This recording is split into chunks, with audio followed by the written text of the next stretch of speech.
কৃপা দান আমায় করো না, বাবা মাওলানা কৃপা দান আমায় করো না। দয়ার ভিখারি আমি, দয়ার ভিখারি আমি, অন্য কিছু চাই না, কৃপা দান আমায় করো না। মুর্শিদ মাওলানা কৃপা দান আমায় করো না, দয়াল মাওলানা কৃপা দান আমায় করো না। বুজুর্গ এতই বেশি ইবাদত বন্দিগির মধ্যে মশগুল থাকতেন, সবার আগে মসজিদে যাইতেন, সবার পরে মসজিদ থেকে বের হতেন, তাহাজ্জুদের নামাজ কাজা নাই। একদিন তাহাজ্জুদের সময় শয়তান রূপ ধারণ করেছে, পীর সাহেবের রূপ ধারণ করছে। তো এমন একটা খুব ভালো ভালো পোশাক আশাক পরে শয়তান, আপনি তো জানেন না শয়তান কিন্তু সব ধরনের রূপ ধারণ করতে পারে। আগেকার মুসলমান, আগেকার মানুষদেরকে শয়তান মানুষের রূপ ধারণ করে ধোঁকা দিত, কিন্তু এই যুগে ধায়নাকের এর পিছনে কারণ আছে। ও থাপ্পড় খাইছে, খাওয়ার পর থেকেই কার থাপ্পড়টা খাইছে এটা আরেকদিন সময় করে বলবো, সময় পাবো না আজকে। তো শয়তান ওই ব্যক্তিকে ধোঁকা দেওয়ার জন্য মসজিদের ছাদের থেকে তারা ডাকতেছে, তার নাম নিয়ে ডাকতেছে। বুজুর্গ মসজিদ থেকে বের হয়েছে, বের হওয়ার পরে দেখে এত চাকচিক্য, এত সুন্দর পোশাক আশাক দেখে তো সে মুগ্ধ। বলে কে আপনি? বলে আল্লাহ আমাকে পাঠাইছে, আমি আল্লাহর ফেরেশতা, আমার নাম জিবরাইল। নাউজুবিল্লাহ। বলে কে? সে কি বলতেছে? জিবরাইল। বলে আমি জিবরাইল। সে তো অবাক, খুশিতে বাকবাক হয়ে গেছে। হ্যাঁ, আল্লাহ আমার জন্য জিবরাইল ফেরেশতা পাঠাই দিয়েছে। আমি ইবাদত বন্দেগীতে কত বেশি পরিমাণে, কত র্যাঙ্ক উপরে উঠে গেছে, আমি আমার র্যাঙ্ক খুব পাওয়ারফুল র্যাঙ্ক হয়ে গেছে, জিবরাইল ফেরেশতা আমার কাছে আসছে। তো জিজ্ঞাসা করতেছে যে আল্লাহ আপনাকে দিয়ে কি খবর পাঠাইছে? তো সে বলতেছে আল্লাহ আপনার উপরে সন্তুষ্ট। তা আপনি যে এই কনকনে শীতের মধ্যে তাহাজ্জুদের নামাজ পড়তে আসেন, আল্লাহর খুব কষ্ট লাগে, এজন্য আল্লাহ আমি জিবরাইলকে পাঠাইছে, আজকে থেকে আপনার আর ফজর নামাজ পড়তে হইব না, আপনি বাকি 4 ওয়াক্ত নামাজ পড়েন, ফজর নামাজ পড়া লাগবে না শীতের ভিতরে, কনকনে কষ্টের ভিতরে। বেচারা তো খুশি, আল্লাহ জিবরাইলে পাঠাইছে যে আমি ফজর নামাজ পড়া লাগবে না, বাকি নামাজগুলো পড়লেই হবে। ওরা যখন ঘুমাইছে আরামসে ঘুম দিয়েছে, ফজর নামাজ শেষ। তো 40 বছর যে ইবাদত তাহাজ্জুদ করছে, তাহাজ্জুদ আসেনি। তাহাজ্জুদটা কি? এটা নফল। বেটা তরক করছে কি? ফরজ। তো আসে না গেছে? সব গেছে। তো এবার তো সকালে ঘুম থেকে উঠার পরে ফজর নামাজ পড়ে নাই, মুসল্লিরা জিজ্ঞাসা করতেছে ইমাম সাহেব কি ব্যাপার রে, ওই বুজুর্গ দিয়ে আজকে ফজর নামাজে আসলো না। তো পরের দিন ইমাম সাহেব জিজ্ঞাসা করতেছে কি ব্যাপার, আপনি ফজর নামাজে আসেন নাই? হুজুর আপনি যে কি বলেন, আমার র্যাঙ্ক এখন কোথায় আছে জানেন আপনি?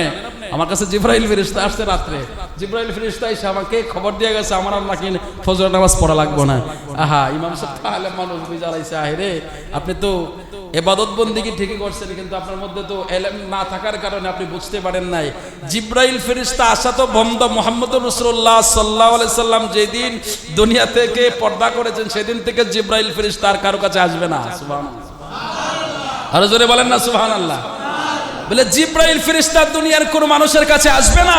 আর ফেরেশতা জিবরাইল তো একমাত্র আসেন নবী পয়গম্বরদের কাছে। আপনিও তো নবীও না, পয়গম্বরও না, আপনার কাছে ফেরেশতা জিবরাইল আসছে, তার মানে আপনি ধোঁকা খাইছেন, শয়তান আপনার কাছে আসছে। কথা বুঝতে পারছেন? তাহলে এত বড় বুজুর্গ, এত বড় ইবাদতকারী, এত বড় তাহাজ্জুদ গুজার ব্যক্তিকেও যদি শয়তান ধোঁকা দিতে পারে, আপনাকে পারবে না? কথা কয় না? আপনি আমার ইমাম তো এমনিতে নড়বড়, এমনিতেই নড়বড়, সেই শয়তান আল্লাহর সাথে চ্যালেঞ্জ করেছে যে আমি তোমার বান্দাকে পথভ্রষ্ট করবই করব। আল্লাহও চ্যালেঞ্জ করে বলেছিল ইল্লা ইবাদাকাল মুখলাসিন, আমার মুখলেস বান্দা যারা, এদেরকে তুই পারবি না। জোরে বলেন সুবহানাল্লাহ। এজন্য আপনি যদি বাঁচতে চান, বাঁচতে হলে আপনার একজন গার্ডিয়ান লাগবে, আপনার অভিভাবক লাগবে। অভিভাবক ছাড়া আপনি শয়তানের ধোঁকা থেকেও বাঁচতে পারবেন না, পরকালের রাস্তাও আপনি পাবেন না। ইবাদত করতে পারবেন, করতে করতে করতে করতে ওই লোকের মতো 40 বছর তাহাজ্জুদ নামাজ পড়বেন, পট করে দেখবেন 1 সেকেন্ডে আপনার ফরজ নামাজ কাজা, ফরজ নামাজ শেষ করে দিয়েছে শয়তান এসে আপনাকে ধোঁকা দিয়ে, আপনি বুঝতে পারবেন না। কথা বুঝতে পারছেন? আর যদি কোনো গার্জিয়ান থাকে আপনার, যেমন ধরে মনে করেন কামেল কোনো মুর্শিদের হাতে আপনি ধরছেন, অথবা আহলে বায়াতের নৌকায় আপনি উঠছেন, আপনার অভিভাবক পেয়ে গেছেন। সুবহানাল্লাহ। তো এই অভিভাবক যদি আপনার থাকে তাহলে আপনি সহজে বাঁচতে পারবেন। একটু সহজ করে বলে শোনেন। আবুল হাসান খেরখানী রহমতুল্লাহ আলাইহি নাম শুনছেন? আবুল হাসান খেরখানী রহমতুল্লাহ আলাইহি জবরদস্ত একজন আল্লাহর ওলি ছিলেন, খুব বুজুর্গানে বড় আলেম ছিলেন, এবং ইনি এত বড় জবরদস্ত আলেম এবং আল্লাহর ওলি ছিলেন। তো ওনার দরবারে কিছু মুরিদান যায়, বলতেছে হুজুর আমরা তো মাল সামানা নিয়ে বাণিজ্যে যাচ্ছি, হুজুর রাস্তার মধ্যে ডাকাতের উৎপাত খুব বেড়ে গেছে, আমরা যাইবো এখানে, এদিক দিয়ে আপনি একটু দয়া করে আমাদের জন্য কিছু একটা করেন যে আমরা এই রাস্তা দিয়ে যাব। তো হুজুর বললেন ঠিক আছে তোমরা রাস্তায় দিয়ে যাও, তোমরা যাওয়ার সময় মনে মনে আমার নামটা স্মরণ কইরো। জোরে বলেন না, কার নাম স্মরণ করতে? আল্লাহর ওলি আবুল হাসান কিরকানি রাহমাতুল্লাহ আলাইহি বলেন, রে মুরিদানেরা ওই রাস্তা দিয়ে যতক্ষণ যাইবা ততক্ষণ আমি আবুল হাসান কিরকানির নামটা জপন করবা, মনে রাখবা, স্মরণ রাখবা, বিপদে পড়লে আমার চেহারাটা খেয়াল করবা। এই কথা কইলা দিল। দেওয়ার পরে 7 জন মুরিদান মিলে একসাথে রওনা দিল, আরো বড় কাফেলা নিয়ে, কাফেলার মধ্যে তারা অংশগ্রহণ করে ওই কাফেলা নিয়ে যখন তারা যাচ্ছিল, যাইতে যাইতে যাইতে যাইতে মোটামুটি লম্বা একটা সফর হয়ে গেল। যেই জায়গার মধ্যে ডাকাতের উৎপাত, ওই জায়গার মধ্যে তাদেরকে ডাকাতে আবার অ্যাটাক করলো। অ্যাটাক করার পরে সবার কাফেলার মধ্যে যা কিছু আছে লুট করতেছে। এবার সমস্ত মুরিদান যে 7 জন ছিল, এই সমস্ত মানুষের ভিতরে এই 7 জন মনে করতেছে মুর্শিদ বলছে মুর্শিদের নাম নেব, বিপদে পড়লে মুর্শিদ কি করব, আল্লাহর নাম নেব, আল্লাহ বড় সাহায্যকারী। সকলে এই সকলের ভিতরে থেকে 6 জন আল্লাহ আল্লাহ আল্লাহ আল্লাহ জিকির করে, আল্লাহ আল্লাহ জিকির করে। একজন বলে আমি আল্লাহ আল্লাহ জিকির করব না, মুর্শিদ বলছে মুর্শিদের নাম স্মরণ করব। আরো জোরে। এবার ডাকাতের দল সবার মাল লুট করলো, সবার কাফেলার ভিতরে সমস্ত মাল লুটপাট করে নিয়ে গেল, টাকা পয়সা সব নিয়ে গেল। সব কিছু নিয়ে যাওয়ার পরে সবার শেষে ওই ব্যক্তিটার সামনে গেল, ওরে ধরবে, ওরে ব্যাগে হাত দিবে, কেমন জানি ওদের চোখ মুখ কেমন জানি হয়ে গেল। ওরা ওর কাছ থেকে ক্ষমা চেয়ে বিদায় নিল, সবার মাল নিল, ওরটা নিল না। এবার সবাই বেক করে আবার আসছে আবুল হাসান কিরকানি রহমতুল্লাহ আলাইহির কাছে। আসার পরে হাসতেছে, কিরে কিরে 6 জন গেলি একদিকে, একজন গেল আরেক দিকে, বিপদে কে পড়লো? সুবহানাল্লাহ কয় না?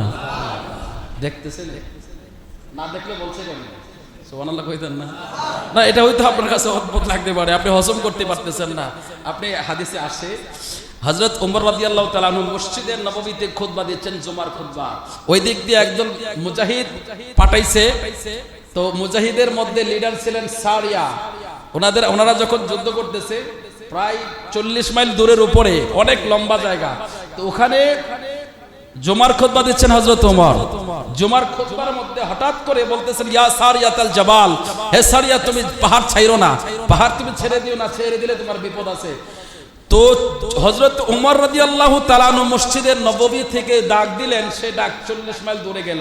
সুবহানাল্লাহ, আরো জোরে বলেন না সুবহানাল্লাহ। এটা তো আপনি অস্বীকার করতে পারবেন না, এটা শুধু আমরা আলোচনা করি না, কওমি মাদ্রাসার আলেমরা হাদিস আলোচনা করে, ওমর রাদিয়াল্লাহু তাআলা আনহুর কারামতটা ওনারাও বর্ণনা করে। তো আপনি ওইটা বিশ্বাস করলেন আর এটা বিশ্বাস করতে পারেন না, ওইটা হজম করতে পারেন, এটা হজম করতে পারেন না, আপনি একটা মানতে পারেন আরেকটা মানতে পারেন না, আপনার ভিতরে ঝামেলা আছে। কথা কয় না, ঠিক নেই? তো আবুল হাসান কিরকানি রহমতুল্লাহ আলাইহি বলেন, কি রে আল্লাহর নাম জপিন না, রায় দিকে আমার কাছে আয়। কি হইছে, কান্দোস কেন? হুজুর যা ছিল সব তো নিয়ে গেছে লুটপাট করে, যেটা ওই পিছনে আছিল ওটা ডাক দিয়ে দিকে আয়। তোর কি হইছে? হুজুর আমারটা সহি সালামত সব কিছু আছে। আর হুজুর বলেন না সুবহানাল্লাহ। আবুল হাসান কিরকানি রাহমাতুল্লাহ আলাইহি ডাক দিয়া কই, রে বাবা তোর সবকিছু ঠিকঠাক আছে, তুই কেমনে ফেরত আসলি? তোরে কি ডাকাতে ধরে নাই? কই হুজুর ডাকাতে ধরছে, ঠিকই ধরছে, আমার কাছেও আসছে, আমার মালে হাত দিছে, কিন্তু আবার আমার কাছে ক্ষমা চাইছে। আরো জোরে বলেন না সুবহানাল্লাহ। আবুল হাসান কিরকানি রাহমাতুল্লাহ আলাইহি বলেন, ওই বিপদের মুহূর্তে তুই কি করছিলি? কই হুজুর আমি চোখ বন্ধ করে শুধু আপনার নাম স্মরণ করছি, আপনারে স্মরণ করছি। কই চোখ খুইলা দেখছস নি? কই বিপদ তো সামনে, ডাকাতের হাতে অস্ত্র। সুবহানাল্লাহ, ডাকাতের হাতে অস্ত্র, চোখ খুললে তো ভয়, চোখ খুলি নাই হুজুর, আমি স্মরণ করছি আপনার কথা। বলে স্মরণ করছস, কিন্তু ও দৌড় দিয়েছে কেন জানোস নি? বলে না হুজুর তা তো জানি না, ভাই আমি আবুল হাসান কিরকানি তোর সামনে দাঁড়ানো ছিলাম। আর হুজুর বলেন আল্লাহু আকবার। বাবা মাওলানা কৃপা দান আমায় করো না, বাবা মাওলানা কৃপা দান আমায় করো না। দয়ার ভিখারি আমি, দয়ার ভিখারি আমি, অন্য কিছু চাই না, কৃপা দান আমায় করো না। মুর্শিদ মাওলানা কৃপা দান আমায় করো না, দয়াল মাওলানা কৃপা দান আমায় করো না। চিল্লায় কন্যা মারহাবা। আবুল হাসান খারকানি রহমতুল্লাহ আলাইহি বলেন, শুনো, শয়তানের দোকা থেকে বাঁচতে হলেও তোমার একজন অভিভাবক লাগবে। ওই কঠিন মুসিবতের সময় বাঁচতে গেলে তোমার অভিভাবক লাগবে। কবরের মধ্যে বাঁচতে গেলে তোমার অভিভাবক লাগবে। তুমি তো জানো না সমস্ত ওলি গাউস কুতুব সবার কাছে শয়তান মৃত্যুর সময় আসে ধোঁকা দেবার জন্য। সমস্ত মানুষের কাছে শয়তান ধোঁকা দেবার জন্য আসে। যাদের অভিভাবক আছে তাদের পার হওয়া সহজ হয়ে যায়, আর যাদের অভিভাবক নাই তারা ঈমান নিয়ে খবরে যাইতে পারে না। আপনি ইবাদত করতে পারবেন, বন্দেগী করতে পারবেন, সমস্ত কিছু করতে পারবেন, আপনার অভিভাবক না থাকলে আপনি পরপারে পার পাইবেন না। আপনার নামাজ, আপনার রোজা, আপনার হজ, আপনার যাকাত সবকিছু থাকবে হাসরের ময়দানে। আল্লাহ যদি বলে এক গ্লাস পানির বিনিময়ে দিয়ে যা, আপনার দেওয়া সম্ভব? কথা বলেন, সম্ভব? এক লোক 500 বছর ইবাদত করেছে। 500 বছর ইবাদত করার পর তারে যখন কবরে দেওয়া হলো, জান্নাতের মধ্যে যাওয়ার জন্য তাকে পারমিশন দেওয়া হবে। ওই জান্নাতে দৌড়াবে, তখন ফেরেশতা বলবে, কি ব্যাপার, তুমি জান্নাতে যাচ্ছ, কিসের বিনিময়ে যাচ্ছ জানো? বলে, আমি ইবাদত বন্দেগী করেছি অনেক বেশি, ইবাদতের কারণে। কয়, না, আল্লাহ তোমারে দয়া করে দিছে। বলে, না, আমি ইবাদত করছি এই জন্য আল্লাহ দিছে। আল্লাহ কয়, ওরে কাজ করো, ওরে জান্নাত আর জাহান্নামের মাঝখানে ছেড়ে দাও। ওই জাহান্নামের উত্তপ্ত তাপ যেদিকে আসে ওইদিকে ছেড়ে দাও। ওইদিকে ছেড়ে দেওয়ার পরে 500 বছর রাস্তা খুঁজবে, জান্নাতে যাওয়ার রাস্তা পাবে না। 500 বছর পরে পানির তৃষ্ণা কলিজা ফেটে যাবে, ফেরেশতা দিয়ে পাঠাবে। আল্লাহ কই, যাও তার কাছে, যে এক গ্লাস পানির কথা বলো। এক গ্লাস পানি নিয়ে যখন তার কাছে যাবে, তখন তা বলবে, আমার 500 বছরের ইবাদত যা আছে আমি সব দিয়ে দিলাম, আমার এক গ্লাস পানি দাও। 500 বছরের ইবাদতের বিনিময়ে এক গ্লাস পানি যাবে। তাহলে আল্লাহ যদি ধরে, আপনার ইবাদত থাকবে? আপনার কথা হয় না। ছুটতে পারবেন? ছোটার কোনো রাস্তা নাই, ছোটার একটাই রাস্তা, যদি আল্লাহর নবী আপনাকে জন্য শাফাত করে, আল্লাহর নবীর শাফাত যদি আপনি পান, তাহলে আপনার জন্য রাস্তা সহজ। সুবহানাল্লাহ বলেন। আপনি কি ইবাদতের বাহাদুরি করবেন মিয়া? আপনি নামাজ পড়তেছেন 40 বছর ধরে, আপনি 40 বছর ধরে সেজদা করতেছেন, আপনার পরনের কাপড়টা 100 টাকার মধ্যে 1 টাকা হারামের আর 99 টাকা হালালের, আপনার নামাজ হচ্ছে না? 1 টাকা হারাম থাকার কারণে তো আপনার সব বরবাদ। কথা বলেন, ঠিক নেই? আপনি সারা জীবন খাইলেন, খাবার খাইলেন, খাবারের মধ্যে হারাম ঢুকায় দিলেন, ওই হারাম খাবার খাই আপনি ইবাদত করলেন, যাইতে পারবেন আল্লাহর সামনে? কথা কয় না। তো আপনার ইবাদতের বাহাদুরি কিসের মিয়া? ইবাদতে যদি বিন্দু পরিমাণ অহংকার আছে, শেষ আপনার ইবাদত। বিন্দু পরিমাণ অহংকার আছে, আমি নামাজ পড়ছি, আমি নামাজি। এক লোক তাহাজ্জুদের নামাজ পড়ে সকালবেলায় চাষটলে বসে চোখ গোডালো। কি ব্যাপার, কি হয়েছে? আজকে তাহাজ্জুদের নামাজ পড়ছিলাম, রাত জায়গা, এই জন্য ঘুমে চোখটা জ্বলতেছে। আসেনি ইবাদত? আসেনি? শেষ। তো আপনি কিসের ইবাদতের বাহাদুরি করবেন? উপায় নাই তো, আপনি বাঁচতে পারবেন না, বাঁচতে পারবেন না। আপনি বিশাল বড় জামাতে নামাজ পড়লেন, ধরেন আপনি ওই যে টুঙ্গির ময়দানে বিশাল ইজতেমার নামাজ গেলেন, জামাত, বিশাল বড় জামাত, কিন্তু ইমাম হইল ইয়াজিদপন্থী, নামাজ আদায় করলেন, নামাজ হয়েছে নি? কথা কয় না। হয়েছে না তো নামাজ? আপনার সবকিছু সহি আছে, সবকিছু ঠিক আছে, যে ইমামের পিছনে দাঁড়াইছেন ইমাম বেজাল, হয়েছে নি? গেলনি সব বরবাদ হইয়া। তা আপনি কোন দিকে বাঁচবেন? আপনি হজ করতে গেলেন, আপনার 8 লাখ টাকা খরচ করে হজ করতে গেলেন, 8 লাখের মধ্যে আপনার 10,000 টাকা আছে, মনে করেন যে 2 নম্বরই হজ হয়েছে নেই। আপনি কিসের বাহাদুরি দেখাইবেন? কি দিয়ে আপনি বাঁচবেন? বাঁচার কোনো রাস্তা নাই তো, একটাই রাস্তা, যদি আল্লাহ দয়া করে, নবী শাফাত করে। কথা বুঝতে পারছেন? একমাত্র নবী যদি শাফাত করে, নবী যদি শাফাত করে, আল্লাহ নবীর শাফাতকে গ্রহণ করবে। আল্লাহ বলেন যে আমার বন্ধুর শাফাত কবিরা গুনাহগার ব্যক্তির জন্য গ্রহণযোগ্য হবে। আর রাসূল বলেন সুবহানাল্লাহ। তো সেই নবী চিনার দরকার আছে নি? সেই নবীর পথ ধরার দরকার আছে নি? তো সেই নবী চিনতে গেলে আপনাকে কামেল যিনি, মানে জিনার কাছে শরীয়তের ইলম আছে, মারিফতের ইলম আছে। ওনার কাছে আপনাকে যেতে হবে। যিনি শরীয়ত নিয়ে পড়ে আছে, তিনি শুধু কালির জ্ঞান নিয়ে পড়ে আছে, আধ্যাত্মিক যে জ্ঞান, আধ্যাত্মিক যে পাওয়ার, ওই পাওয়ার তার কাছে নাই। যেমন সাহাবায়ে কেরামের মধ্যে দুটোই ছিল। হযরত উমর খুতবা দিচ্ছেন মসজিদে নববীর মধ্যে দাঁড়ায়া খুতবা দিচ্ছেন, সারিয়াতুল জাবাল বলে ডাক দিলেন, জাবাল পাহাড়ে তোমরা পাহাড় ছেড়ো না। উনি এখানে খুতবা দিচ্ছেন, সবাইকে দেখতেছেন। আবার ওই 40 মাইল দূরে, 48 মাইল দূরে ওই পাহাড়ও দেখতেছেন, ওই সাহাবীদেরকেও দেখতেছেন। যুদ্ধে যে তারা পরাজিত হয়ে যাচ্ছে ওইটাও তিনি। তো ওই জ্ঞান কি আপনার বই খাতায় পাবেন? কথা কয় না। ওই জ্ঞান, ওই ইনাদা, ওই ইলম কি আপনি বই খাতায় পাবেন?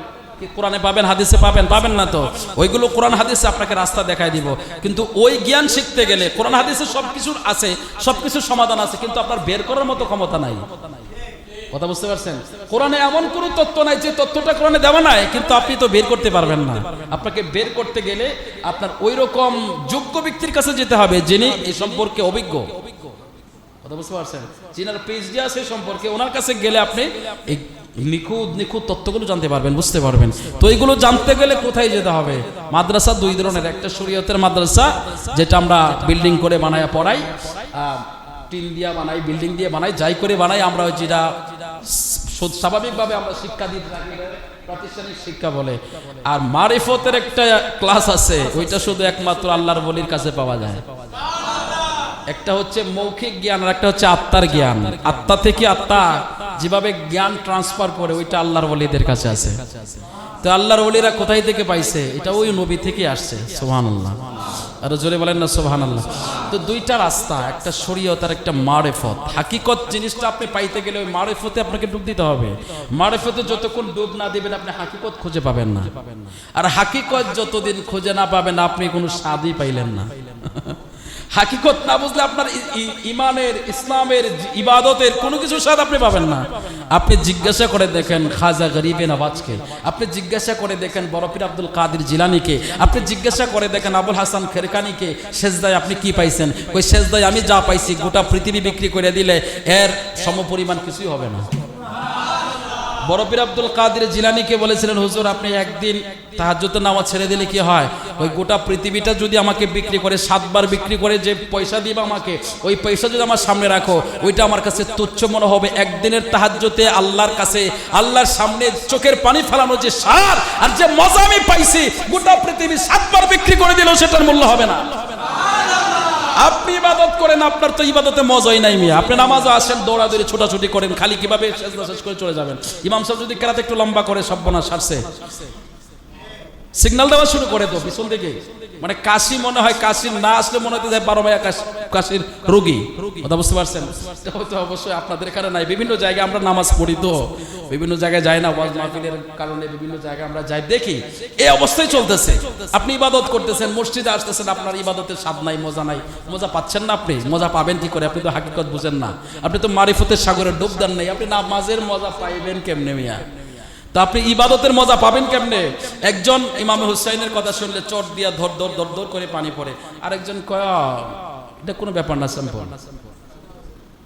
এই তো মুসলমান, তো এও মুসলমান। একজন ইয়াজিদের প্রশংসা করতেছে, আরেকজন ইয়াজিদের কথা শুনলে ভিতরে আগুন জ্বলে উঠতেছে। এও মুসলমান, আপনিও মুসলমান। আপনি কি বুঝলেন? কিছু পার্থক্য বুঝেননি? আপনি আহলে বায়তের কথা শুনলে আপনার হৃদয়ে কান্না আসে, আপনার ভালো লাগে, মহব্বত লাগে, ভালোবাসারও বেড়ে ওঠে।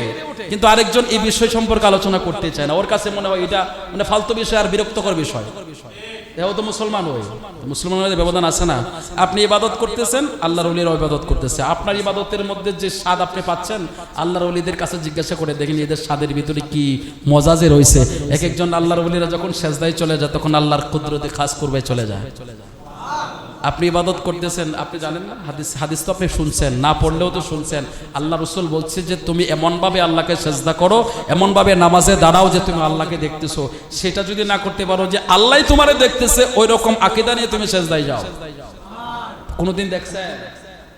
কোনোদিন দেখছেন আল্লাহকে? আল্লাহরে দেখে কোনোদিন সেজদা দিয়েছেন? সেজদা তো দেখে আল্লাহরে দেন নাই, তা আপনি স্বাদ পাইবেন কেমনে? আপনি যিনাকে সেজদা দিচ্ছেন তিনাকে কোনোদিনে দেখেন নাই, তো আপনি স্বাদ পাবেন কি করে? কিন্তু চাষটলে বৈশা তো বড় বড় লেকচার মারতে পারেন। লেকচার মারাটা আপনার জন্য বড় সহজ। আপনি ইবাদতে যতক্ষণ পর্যন্ত আল্লাহ না দেখবেন, আপনার ইবাদত গ্রহণযোগ্য হবে কিনা সেটা আল্লাহ ভালো জানে। কারণ হাদিস নবী বলছে যে তুমি এমন ভাবে নামাজ পড়ো যে হয় তুমি আল্লাহকে দেখতেছো না আল্লাহ তোমারে দেখতেছে। কিন্তু আপনি দিচ্ছেন, আপনি কিছুই দেখতেছেন না, আপনি কিছুই বুঝতে পারতেছেন না। হ্যাঁ, বুঝবেন পাইবেন যদি আপনি ওই সাগরে ডুব দিতে পারেন। জোরে বলেন আল্লাহু আকবার। আপনি জানেন না সরসিনা মাদ্রাসার নাম শুনছেন আপনারা? সরসিনা নেসারউদ্দিন রহমতুল্লাহ আলাই, সরসিনা মাদ্রাসায় নেসারউদ্দিন রহমতুল্লাহ আলাই ওনার দরবারে, ওনার মাদ্রাসায়, বিশাল বড় মাদ্রাসা তো কামেল, বিশাল বড় মাদ্রাসা, বাংলাদেশের মধ্যে হিসাবের মধ্যে একটা মাদ্রাসা। তো এই নেসারউদ্দিন রহমতুল্লাহ আলাই ওনার মাদ্রাসার একজন শিক্ষক দেওবন্দ থেকে আনছে। দেওবন্দের মধ্যে খুব ভালো মানে রেজাল্ট করছে দেখে হুজুর ওনাকে দেওবন্দ থেকে বাংলাদেশে আনছে। আনার পরে তো সরসিনা মাদ্রাসার আর নিয়ম দেখবেন, ওরা এরকম কালারওয়ালা জামা পরবে না, ওনাদের পোশাক আসে অন্যরকম। ওই যেমন মনে করেন আমরা ওই যে মৃত ব্যক্তিকে কাফন পরাইলে যে পোশাকটা পরে, ওনাদের পোশাক আশাক দেখবেন এরকম, ওরা কলারওয়ালা জামা পরবে না। তো ওনাদের চলাফেরা ওনার সাথে বলতেছে না, নতুন আসছে তো। আসার পরে হুজুর বলতেছে তো আপনার এখনো ক্লাসের দরকার নাই, আপনি সন্ধ্যায় আমরা যে তালিমে বসে জিকিরে বসে আপনি জিকিরে বসবেন। তো জিকিরে বসার পরে হুজুর বললেন কিছু বুঝতে পারছেন, কিছু পার্থক্য বুঝাইছে আপনার? বলে না হুজুর কিছু বুঝে নাই। হুজুর বলতেছে আগামীকাল আমার হুজরায় আপনি আসবেন সন্ধ্যায়। তো পরের দিন ক্লাসও দেন নাই ওনাকে, হুজরায় গেছে। হুজরায় যাওয়ার পরে দেওবন্দি আলেম, দেওবন্দ মাদ্রাসা থেকে সবচেয়ে ভালো রেজাল্ট করছে ওই আলেম, হুজুরের কাছে যখন গেছে হুজুর ওখানে হুজুর কি করলেন, সামনে বসাইলেন। বসানোর পরে আত্মা থেকে আত্মায়, সিনা থেকে সিনায় তাবাজ্জু মেয়েরা দিলেন। তাবাজ্জুটা দিতে দেরি হইল, কাটা মুরগি যেভাবে মাটিতে লাফালাফি করে ওই লোক এভাবে মাটিতে পড়ে লাফালাফি করতেছে। কিছুক্ষণ পরে যখন লোকেরা দৌড়ে তারে হোশ আনলো, পানি টানিয়ে দিল মাথায়। ওঠার পরে জিজ্ঞাসা করতেছে কি হয়েছে আপনার, কিছু বুঝতে পারছেন? হুজুর কিছু বুঝতে পারছি মানে আমি তো এতক্ষণ মদিনায় ছিলাম, এতক্ষণ মক্কায় ছিলাম, মক্কায় ঘুরে আসলাম, মদিনায় ঘুরে আসলাম। আওয়াজ করে কি সুবহানাল্লাহ বলবেন না? আরো জোরে বলেন আল্লাহু আকবার। কি মনে করছেন কি জিনিস, কি পাওয়া? সরসিনা মাদ্রাসায় বসে তিনি মক্কায় ঘোরায় আনলেন, মদিনায় ঘোরায় আনলেন। কি কিতাবের এলেম দিয়া, কি দিয়া? ওইটার পাওয়ার দিয়া, আত্মার পাওয়ার দিয়া। আত্মা এমন একটা পাওয়ার, এটা আপনার কাছে মনে হচ্ছে আপনি হজম করতে পারতেছেন না, তো আপনি জানেন না। আমার নানা ওই দরবারের লোক ছিলেন। আমার নানা ছোটবেলায় চোখ অন্ধ হয়ে গেছিল, তো ওনাকে নিয়ে গেছিল ওই পিসা হুজুরের কাছে। যাওয়ার পরে উনি বলতেছে যে হুজুর আমার ছেলে তো চোখ ভালো ছিল, হঠাৎ করে চোখে দেখে নাই। তো আমার নানার যে বাবা উনি আবার ওই যে 6 মাসে যে হজ করতে, ওই হজ করে আসছে। যাওয়ার পরে ওনাকে জিজ্ঞাসা করতে, হাজী সাহেব ছেলের চোখ গেছে, চিন্তা করার কি আছে? যিনি নিচ্ছে চোখ তিনি দিবে, টেনশন করার কিছু নাই, ঘুমাও। সুবহানাল্লাহ বলেন। তাহাজ্জুদের সময় হয়েছে, তো হুজুর ডাইকে বললেন যে ওই হাজী সাহেবের ডাইকে আনো, তার ছেলেকে নিয়ে আসতে। তো হাজী সাহেব যখন গেলেন, আমার নানা ছোট ছিলেন তখন, যাওয়ার পরে ওনাকে সামনে নিয়ে বসাইছে। তাহাজ্জুদের নামাজের পর হুজুর বলতেছে আমার সামনাসামনি বসাও। সামনাসামনি বসাইছে, এটা বাস্তব কথা, আমার নারীর মুখ থেকে আমি শুনছি আর কি। এটা যদিও কারো মুখ থেকে শুনতাম তাহলে আমার বিশ্বাস হইতো না, আমি নিজের কান দিয়ে শুনলাম। আমার নানি বলছে যে তোমার নানাকে যখন তাহাজ্জুদের নামাজ পড়ে সরসিনার বিশ্বাস ফু দিছে, বিসমিল্লাহ করে ফু দেওয়ার সাথে সাথে অন্ধচোখ ভালো হয়ে গেছে, অন্ধচোখ ভালো হয়ে গেছে। আমার নানা সারা জীবন বইলা গেছে যে পৃথিবীতে মানুষ আছে, দুনিয়ায় মানুষ আছে। তাহাজ্জুদের নামাজের পরে ফু দিছে, হুজুর আমার চোখের মধ্যে কি যে লাগছে, কি যে নিয়ামত, কি যে জান্নাতি বাতাস লাগছে, সেটা আমি ভাষায় বলতে পারবো না। কি জান্নাতি হাওয়া যে আমার চোখে লাগছে, লাগাম মাত্র চোখ ভালো হয়ে গেছে, চোখ ভালো হয়ে গেছে। এরপরে থেকে মৃত্যুর আগ পর্যন্ত আমার নানা কোনোদিন তাহাজ্জুদের নামাজ ছাড়ে নাই। ইবাদত বন্দেগীতে সবসময় মজে থাকতেন, মশগুল থাকতেন। আজও পর্যন্ত যেদিকে যাই সবাই বলে যে তোমরা 3 ভাই হাফেজ হইছ, মৌলানা হইছ তোমার নানার গুণে। তোমার নানা আমাদের সাথে কাজ করতো, আমরা কাজের ফাঁকে ফাঁকে বৈশা বিড়ি খাইতাম, এটা করতাম। আর তোমার নানা নফল নামাজে দাঁড়া যেত। ফরজ নামাজ তো আছে, আমরা রেস্টের সময় বিড়ি দৌড়াইতাম আর উনি নামাজে দাঁড়াইতাম। তা আপনি কিসের গুণে? ওই যে একটা ফু দিয়া দিছে তাহাজ্জুদের সময়, ওই ফুয়ের আসর মৃত্যুর আগ পর্যন্ত তার সিনার মধ্যে আল্লাহর প্রেম, নবীর প্রেম ঢুকাইয়া দিছে। হ্যাঁ, এটা হচ্ছে সুফিবাদী মুসলমান। আর এটা হচ্ছে ওই আধ্যাত্মিক যে বিষয়, আত্মার যে বিষয়, আত্মার যে পাওয়ার, এটা আল্লাহর ওলিদের কাছে। সুবহানাল্লাহ বলেন। তো এই আল্লাহর ওলিদেরকে যারা ইনকার করে, সমালোচনা করে, এরা মুসলমান? কি বলেন? মুসলমানই তো না। আল্লাহ এদেরকে হিদায়াত দান করুক।